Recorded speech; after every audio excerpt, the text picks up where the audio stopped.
Hello. I can barely fit in this thing now.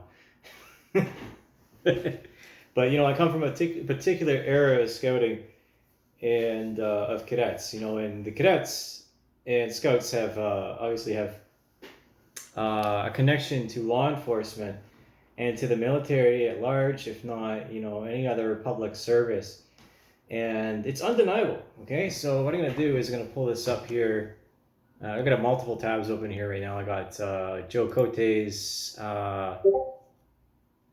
paper. I got 4chan/poll open.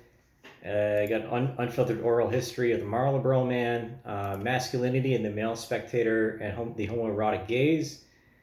And then also the Canadian Association of Chiefs of Police, a website, which has a crown on top of it. Okay, which means you serve the king. You don't serve Canada. You serve the Governor General.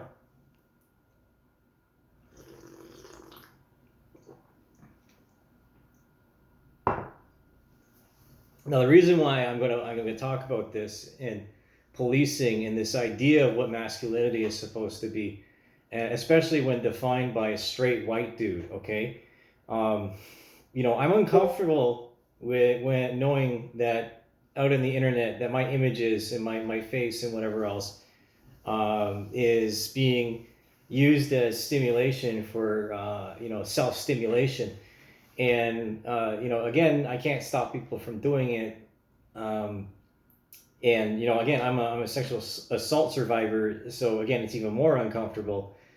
Having been abused by both men and women, but not within the context, but abused by men, not within the context of scouting or within or cadets. The thing that happened in cadets when I was staff, it affected me negatively for a long time. But I think it was just an elaborate joke, like a Corporal Klinger sort of thing that just went way too far.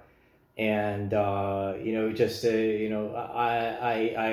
hope that person didn't hurt themselves later in life. I have no idea what happened to them, but forgiveness is better than anger. But as a conservative Christian man, and having one of my girlfriends involved with that crowd within the band corps, was again, it left a really bad impression on me. And I never really had any. Again, I've never had any hateful thoughts or feeling. Well, not hateful thoughts. If you're gonna have hateful thoughts when you're angry, the problem is when you start acting on them. That's when it's a problem. And then when you start organizing, that's even more of a problem. You just can't. You can't. Once there's, I don't know how else to put that. Just don't go there. Now, what I also was looking at was at the threshold for terrorism, so the population threshold.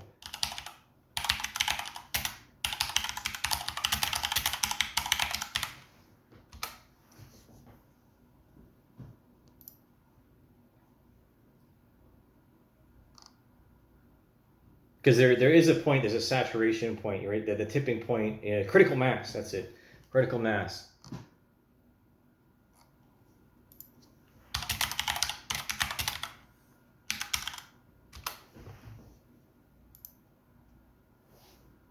I don't exactly have, I'll have to do some more research on that.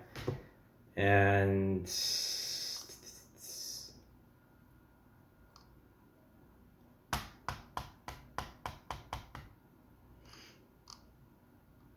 I've observed, right, first, if you're going to tear something down, tear down an ideology,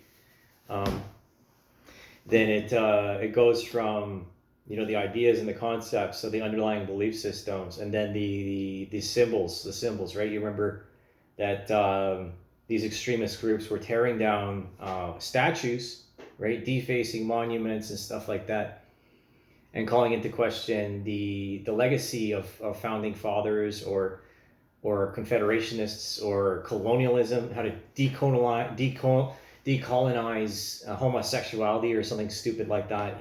Just the amount of stuff that academics come up with is completely and utterly entertaining, to be honest with you. And I'm an entertainer here, okay? I always have been. Let's see if it's in the pocket.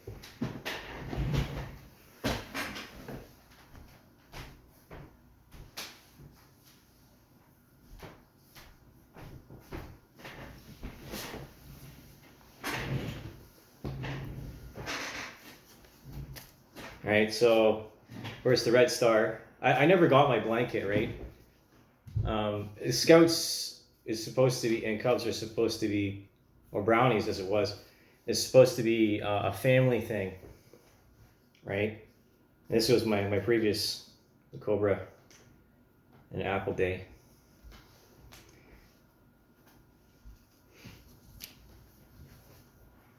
And scouting is one of the things that they sought to tear down, but it was torn down by pedophilia in a lot of ways, and they've been recovering ever since. They changed the uniform. I just look up the. I know I'm bouncing around a bit here, but nonetheless, I'm going to bring it back together in the end.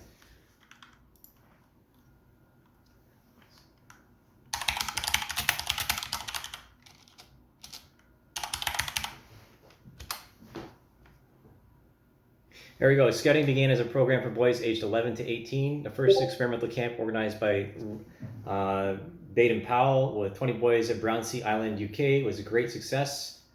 Scouting for Boys, which was an immediate hit and since has sold over 100 million copies. Again, so the uniform of the day, I'm looking at Baden-Powell here. Lord Baden-Powell. So Lord is higher than Sir, right? And then it's like Duke, Duchess, something like that. There you go, the Canadian Encyclopedia. That's a good one. 1907. So, I said yesterday, I said I was doing a video, I said the Boer War, but it's probably inspired by the Boer War. And again, their use, it's going over here, which I'll read for you, actually, because it's not very long. This was published in December 19th, 2012, last edited March 4th, 2015. Now, one of my former warrant officers, she's involved with scouting, and well, some women just can't take my vulgarity, and provocation, which is what I do. It's what I do best, actually, is poking at people to find their weaknesses, if not things at large. Because, well, what else? I gotta find some of my own entertainment out of all this, because of how many people have used me as their entertainment.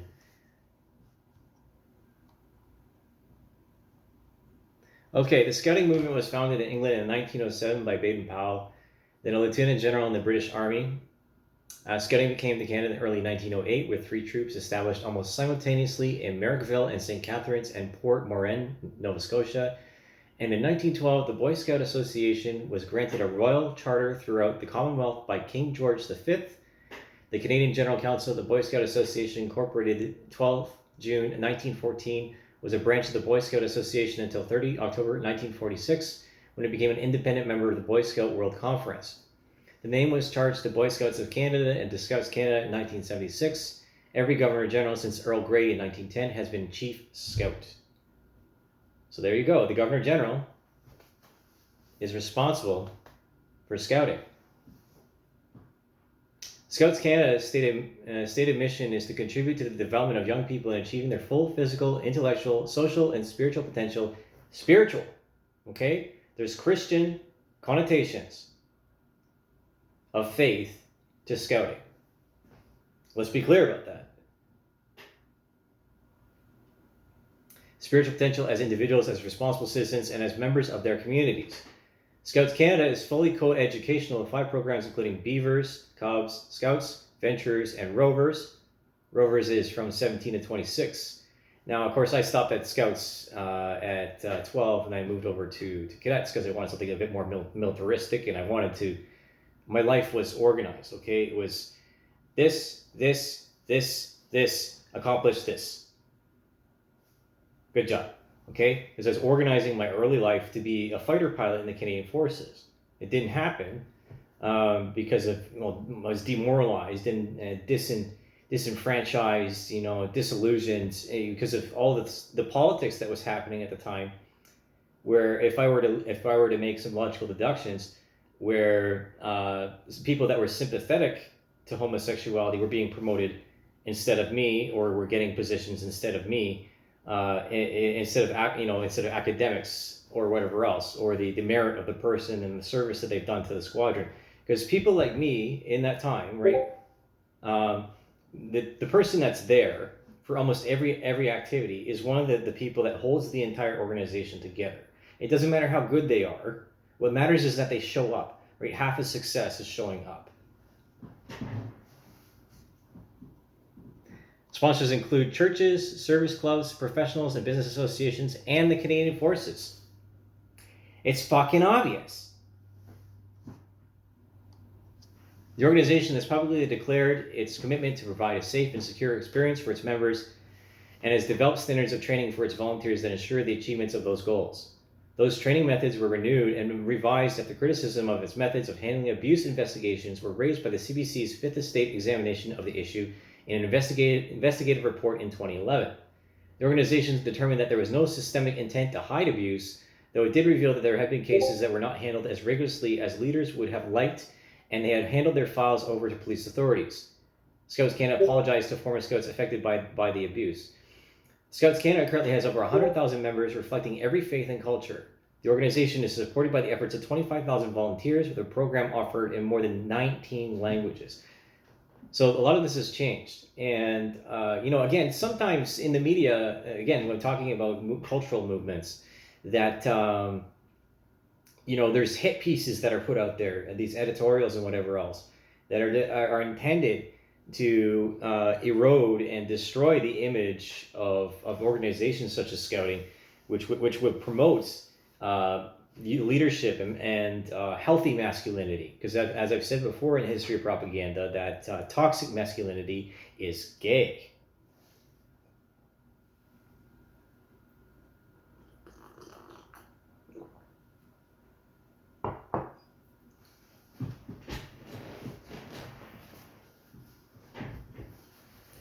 Now we're talking about symbolism here, right? The tiger and the snake, or the cobra and the mongoose, right?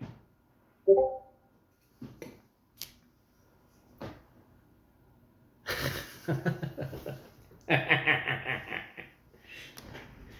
feel like Alex Jones when I do that. So here's the thing: is that again, when it comes to policing or the Canadian Forces or any kind of paramilitary group, you are one of me. I am one of you. So that's why it's so disappointing when it gets singled out for certain things.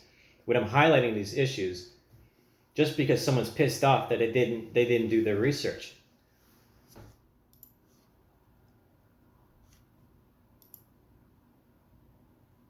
And now that we're in such an era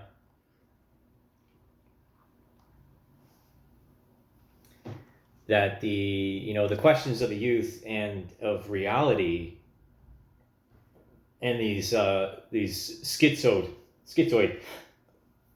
like connotations and connections, that we're the question of our own cultural sanity, right? Because as I said, the internet is a human network, right? It is the mycelium and the neurons between each node, just like the actual internet itself with the different networks. Ping, ping, ping, ping, ping, ping, ping, ping, ping, ping, ping. So viral is the other conceptualization of what that action is.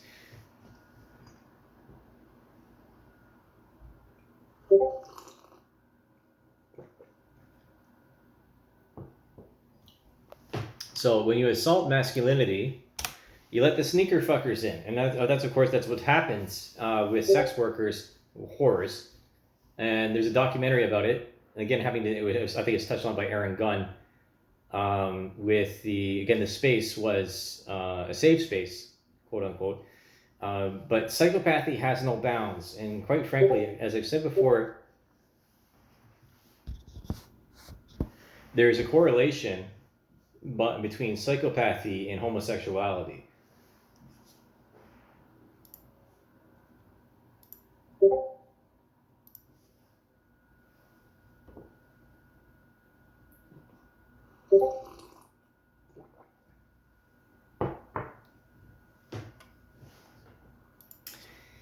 don't fuck with young people.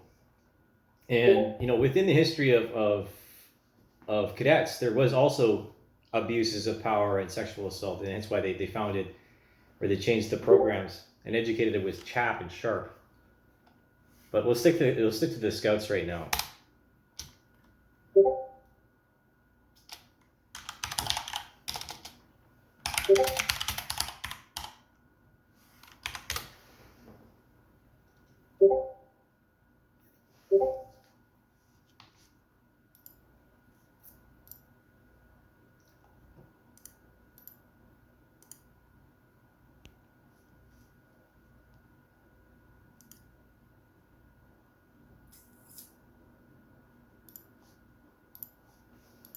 I had to mute that server for a second. So, of course, as the culture has opened up, so has the acceptance. And in here, this article, "Don't Clap Just Yet." This is the ACLU. Don't clap just yet for Boy Scouts. Now, if you're allowed safe spaces, why aren't I? Okay, why aren't I allowed places where I can just not worry about having these darts at my back, quite frankly, from someone being attracted to me, especially another man, which is, again, it's very uncomfortable. I'm not interested.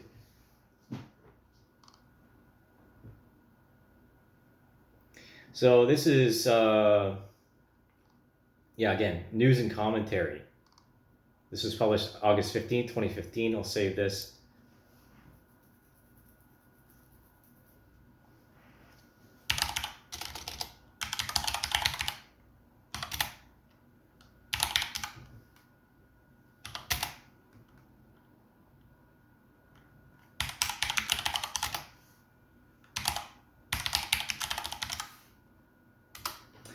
So the ACLU, by this person, or by what I perceive, by what this person is saying, Lorenzo Liang, it's their only peace LGBT project intern. In 1978, 8-year-old James Dale joined the Club Scouts. He followed the advancement trail and eventually became a Boy Scout in 1981. After earning numerous merit badges and skill awards over the next 7 years, Dale achieved the rank of Eagle Scout in 1988, the highest rank attainable in the Boy Scouts. He applied for adult membership in 1989 and became a Scout leader soon after. But in the summer of 1990, Dale received a letter informing him that his membership had been revoked simply because he was gay.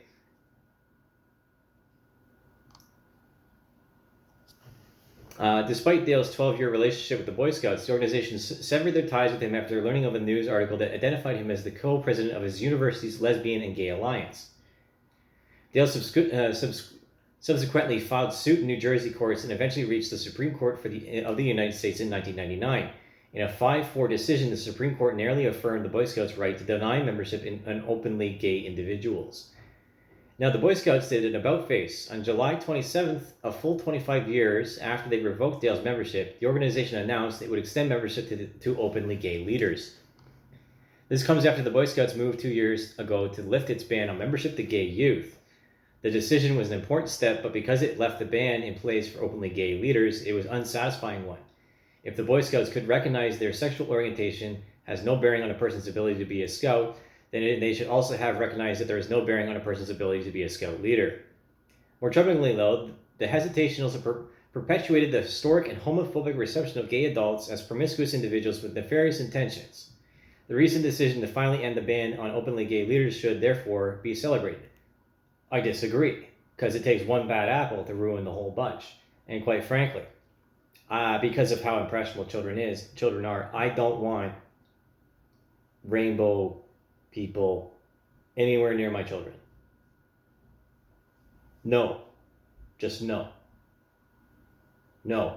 There's been way too much harm caused by these movements, and the disruption of the culture and the concentration of these individuals within the cultural sector, which becomes gay elitism. And again, everything I say is backed up by research and papers that people have done for years in advance. And I don't question them because they put the time in, right? You have to put the time in. You have to put the research in order to be considered an academic.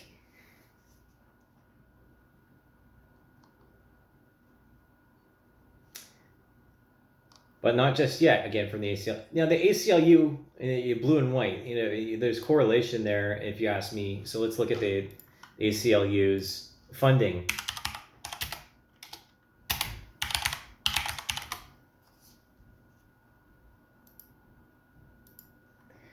So more than 50 million in contributions annually from individuals and grants from foundations, and receives no government funding.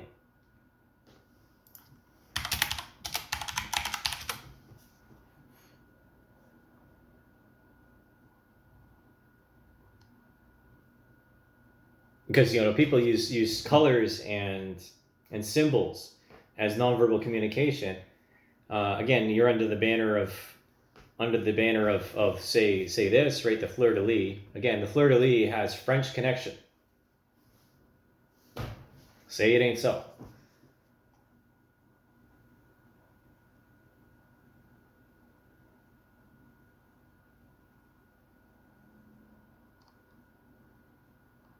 Towards other Americans, the ACLU and Jewish liberals.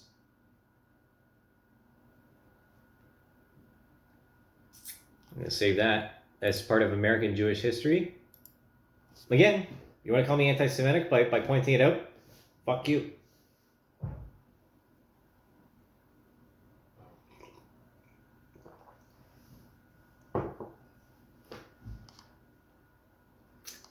The path to hell is paved with good intentions. And I understand, okay, so Jews and Christians are very similar. We're very similar. That's why we fight each other.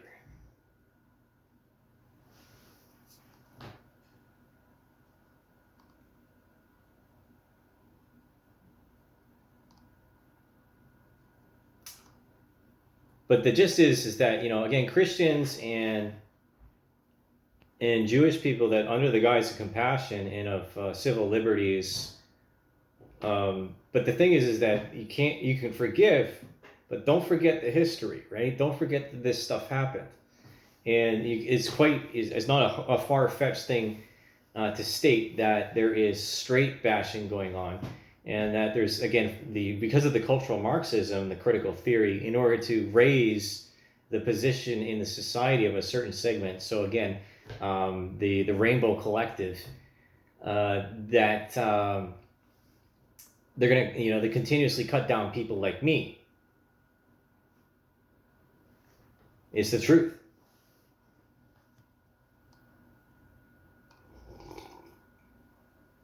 Again, I take responsibility for the things that I've done, and that's that.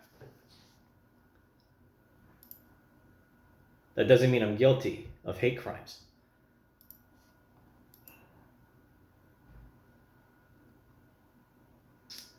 Okay, where was it? The Boy Scouts exemption therefore maintain restrictions on capable and willing gay leaders. This is why we cannot clap prematurely.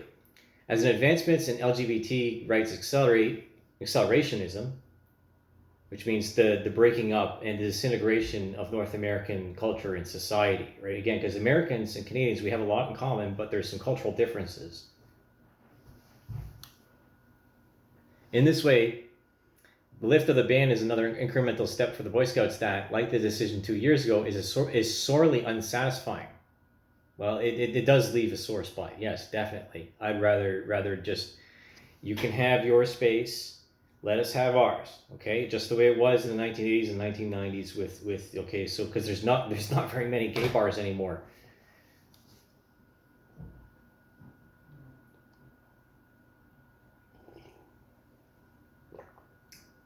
We have a separation of church and state for a reason.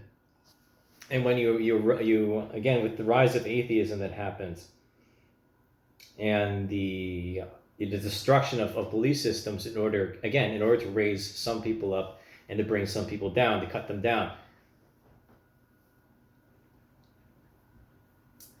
The decision also hindered advancement towards greater equality within the Boy Scouts, unlike the Girl Scouts of the USA, another scouting organization that also has endured for over a century and boasts a 2 million plus membership. The Boy Scouts have as yet to take steps towards the inclusion of transgender members. Here's the thing. Leave the kids alone, okay? When we give hormones and gender reaffirming surgeries to the youth, right? Especially, considering there's the amount of malpractice that happens. Let's look at this. Malpractice.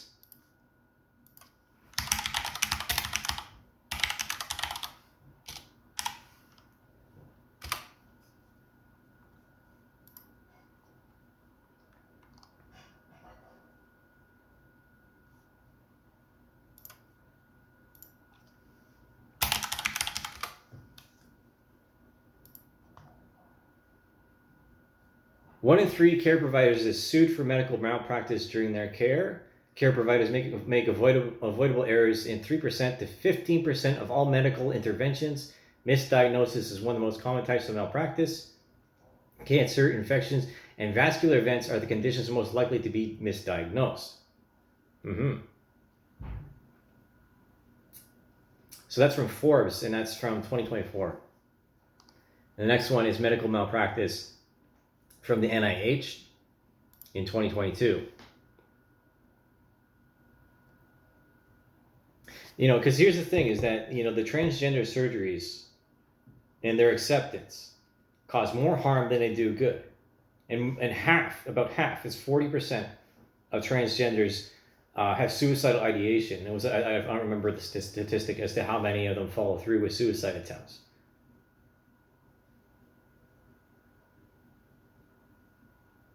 You can't change a tiger's stripes.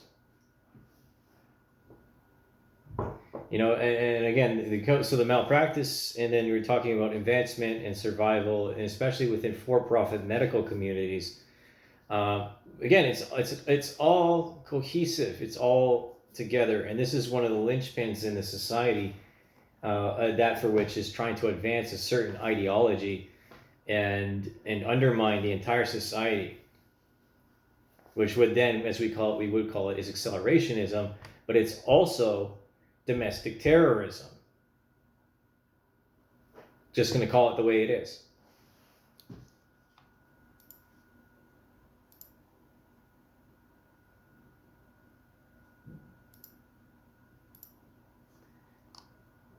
Because the ACLU, any kind of corp or NGO might have a nice shiny veneer that's attractive, but underneath it is completely and utterly rotten. So what am I saying about this? What I'm saying is that, as I just said before, a bit earlier, I don't want those people near my kids in this kind of setting. Okay? Any kind where there's vulnerability. No, thank you. Because it just leaves open too many opportunities for exploitation. I'm not saying that it's unique to queer individuals, because again there's a lot of instances where the abuse happens by a straight person. It's just that it's better not to invite doubt. That's it. It's not prejudicial. What it is for protection. Because you can only do so much, right, with a child before they make their own decisions in life. But it's better to give them a set of rules within their developmental cycle, so that they can make their own decisions as to what they want to do with their life thereafter, right? This is why it's so convoluted and so fucked up within the education system. Is for similar reasons, because imprinting is real. Okay, it's undeniable, right? The things that we show and that we do with our children set them up for the rest of their lives. And that's the pure and simple truth, as straight as I can put it. Anyways, this is History of Propaganda, Volume 4. I don't know, whatever. I just put this under scouting. Yeah. Thanks. We'll see you next time.